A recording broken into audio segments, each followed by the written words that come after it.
Olá pessoal, tudo jóia? Professor Ranir na área. E o nosso vídeo de hoje, eu gostaria de falar de alguma coisa alegre, de alguma coisa bacana. Aliás, eu quero agradecer a todos que têm assistido o meu canal, que tem crescido, que tem cada vez mais pessoas contribuindo com sugestões, com informações, com pautas de assunto. Muito obrigado mesmo. Não é fácil fazer vídeo para o YouTube, muita gente assiste e acha que é fácil de repente fazer um canal, editar. Gente, é bem complicado, é bem difícil, principalmente quando a nossa proposta é justamente fazer algo sério, algo reflexivo, algo que colabore para o nosso crescimento, seja individual ou seja no âmbito da coletividade. E eu bem que tento às vezes fazer alguma coisa mais engraçada, mais divertida, mas a realidade não está absolutamente em nada fácil, gente. Está cada vez mais difícil trazer algo leve, algo alegre, porque a realidade está muito triste, está muito pesada. Então, desde que eu comecei o canal, eu venho tentando, é bem verdade, mas eu acho que é um dever, é uma obrigação de alguém como eu, um professor de história, trazer a vocês um pouco de reflexão. Eu não tenho a menor pretensão de ser o dono da verdade, mas eu gostaria de colaborar para, no mínimo, uma reflexão. Reflexão esta, gente, que não é algo fácil no momento em que nós estamos vivendo. Este vídeo, eu gostaria de falar dele como se fosse a Idade Média brasileira. Porque, afinal de contas, o Brasil, se nós analisarmos no aspecto político, social, econômico, cultural, nós não vivemos o período medieval. Quando os portugueses aqui chegaram em 1500, nós já estávamos na Idade Moderna. É bem verdade que a Idade Moderna ela é um híbrido de ascensão da burguesia, do capitalismo, com a decadência da nobreza feudal e do pensamento da Igreja Católica. Mas ainda é muito forte isso. Mas, enfim, a gente pode falar de Idade Média, a gente bota aqui um vídeo, aqui uma sugestão de vídeo aqui em cima, não, acho que é aqui, ou aqui embaixo na descrição eu também vou colocar, para quem quiser saber um pouco mais de Idade Média e não está muito familiarizado com isso. Porque quando a Idade Média acontecia na Europa, nós tínhamos aqui um modelo de vida dos nativos da América, depois chamados de índios, né?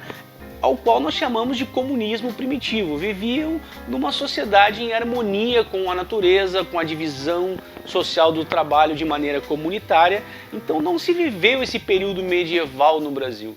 Eu parei para pensar e disse, poxa, nós não tivemos uma Idade Média no Brasil, naquele momento, entre o século V e o século XV. Mas, certamente, muitas características medievais travestidas, transformadas de maneira um pouco diferenciadas, nós estamos vivendo hoje, em pleno século XXI. Dúvidas como, por exemplo, o terraplanismo, uma questão já gente discutida, redebatida, que ficou ainda, por incrível que pareça, lá no final da Idade Média, na Idade Moderna, isso já era completamente desconstruído, de que a Terra era plana. Quando Colombo chegou aqui, já se constatou que a Terra não é plana. Mas essa pauta voltou, por incrível que pareça, para a surpresa de qualquer estudante que estava lá na universidade nos anos 90, como eu fiz. Ninguém nunca ia imaginar que isso um dia ia ser colocado em pauta. Parece que a gente está num pesadelo. A Idade Média também pelo fanatismo religioso. Hoje não mais da Igreja Católica, ou não tanto pela Igreja Católica, que também tem muitos privilégios e que devem ser mexidos nesses privilégios, com certeza nós não podemos deixá-la de lado, mas principalmente da mercantilização de Deus, do chamado neopentecostalismo, onde se vende o Deus como uma mercadoria, onde há uma fusão dos interesses políticos de um determinado setor, e aí nós podemos falar da bancada evangélica, com a alta burguesia aliados, né, o interesse do capital, o interesse religioso, tudo isso somado numa bancada, num projeto nojento, espúrio, que mistura religião E diga-se de passagem, quando eu estou falando de evangélicos, estou falando daqueles evangélicos podres, porque nós temos muitos evangélicos bacana, gente boa e que faz um trabalho extremamente sério e que prima sim por uma vida simples. Mas nós temos igrejas, e aqui eu não sou louco de citar nomes, mas basta olhar na rua, basta olhar a TV aberta que a gente vai ver isso, que acumularam bilhões, fortunas e que hoje, através do governo que está do governo Bolsonaro, que ajudaram a eleger o governo Bolsonaro, e por incrível que pareça, fazendo arminha dentro do templo, né? Eu fico imaginando Jesus olhando isso. Nossa, fazendo arminha dentro do templo. Cara, Jesus, um dia que essa gente chegar na frente dele, essa conta vai sair bem cara. Então voltamos a mais um ponto da Idade Média brasileira. O fanatismo religioso, em que as pessoas são moldadas, em que as pessoas têm as suas cabeças feitas por falsos líderes religiosos, por pastores que são verdadeiros canalhas, pregando política, ideologia política dentro das suas igrejas, dentro dos seus templos. Não que política precise ficar dissociado de religião, mas que se fale a coisa correta, que se faça a coisa certa. E a coisa certa é ser verdadeiro. A coisa certa é, como disse Jesus Cristo, dividir as suas riquezas e não multiplicar as suas riquezas, não concentrar o capital. E o ponto a que eu quero chegar da nossa Idade Média, e a gente poderia fazer um vídeo muito longo, mas o terceiro ponto que eu acho importantíssimo que nós possamos destacar é justamente a questão das classes sociais privilegiadas.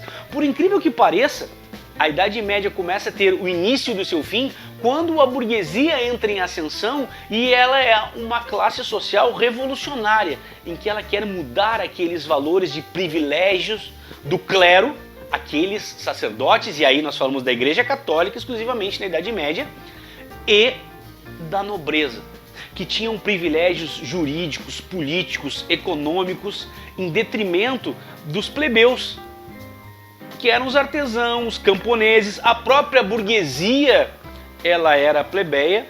Depois, mais tarde, o rei vai inventar lá na Idade Moderna uma forma da burguesia se tornar nobre, comprando títulos de nobreza, o que nós chamamos a nobreza de toga, porque a nobreza já oriunda do militarismo medieval é a chamada nobreza de espada.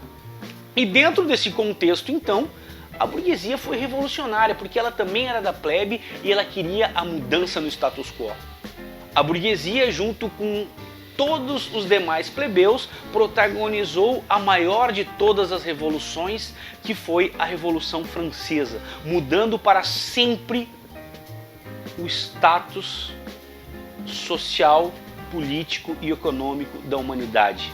De valores medievais, de valores da nobreza, passamos a ter valores burgueses, com a Renascença, com o capitalismo e com uma série de mudanças em que o trabalho, em que o lucro vai ser colocado em detrimento da fé, do fanatismo pregado pela Igreja Católica e dos privilégios da nobreza. Alguma semelhança com o que está acontecendo no Brasil? Quando nós vemos essa burguesia brasileira, através de instituições jurídicas, desde o Supremo até as instâncias estaduais, onde esses juízes fazem, elaboram, executam e julgam leis sempre favoráveis aos interesses desta burguesia. Onde desde os funcionários públicos mais simples, como por exemplo no nosso caso dos professores, tem havido sempre julgamentos contra a nossa categoria. Onde os privilégios do alto escalão da Brigada Militar, do alto escalão do Exército, do alto escalão dos servidores públicos nunca é mexido. Ou se é mexido de um lado, é dado de outro. Onde os privilégios nas assembleias legislativas estaduais, na Câmara de Deputados Federais, no Senado e mesmo no Poder Executivo continuam sendo mantidos e ampliados.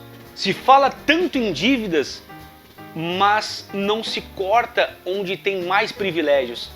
Ah, mas tem gente que vai dizer, vocês professores são muitos, os soldados das polícias militares são muitos, não tem como dar privilégios, não tem como aumentar demasiadamente porque é uma quantidade muito grande de funcionários e servidores. Não sejamos hipócritas. Se nós queremos dar o exemplo, a própria condição de diminuir salários de altos escalões, ela serve como um fator motivacional, como um exemplo. Que general é este que vai à guerra e não luta? Que general é este que não dá o exemplo à sua tropa? Se fala tanto em cortar privilégios, se coloca toda a culpa, a responsabilidade em cima dos servidores mais simples, seja em âmbito municipal, estadual ou federal, enquanto que há servidores que ganham salários astronômicos, com salários que são afrontas a muitos empresários que trabalham muito, que ralam e pagam altíssimos impostos para manter as suas empresas. Que dirá a nós, professores, que vivemos com as migalhas? Como eu já disse em outros vídeos, qual professor que consegue viver sem fazer algum bico, por exemplo? Quantos trilhões de renúncias fiscais o próprio estado do Rio Grande do Sul abriu mão nos últimos 20 anos? Se não me engano, passa da beira do trilhão. Quanto da Lei Candir nós deixamos de arrecadar? Simplesmente parece que essa lei não existe, entra governo, sai governo e não se cobra do governo federal. E eu nem vou falar aqui, gente, para fechar o vídeo, eu estou falando em servidor público, do que estão fazendo com os trabalhadores da iniciativa privada, onde o salário mínimo não dá para metade do mínimo que qualquer família precisa para sobreviver. Onde hora extra não existe mais. Onde o direito trabalhista cada vez está sendo mais e mais mexido. Onde o direito à aposentadoria simplesmente foi colocado no cesto de lixo. É isso? Esse é o Brasil que nós estamos vivendo. Me digam se isso não tem grandes semelhanças com a Idade Média. Um grande beijo a todos. Se não está inscrito no canal, se inscreve aqui embaixo, ativa o sininho para receber mais vídeos, deixa o seu like se gostou, deixa a sugestão aqui embaixo do vídeo, tem a página oficial do Professor Raniero no Facebook e também no Instagram. Conto com a presença de vocês lá. Mais um beijo para vocês, um abraço, até a próxima, pessoal. Tchau, tchau.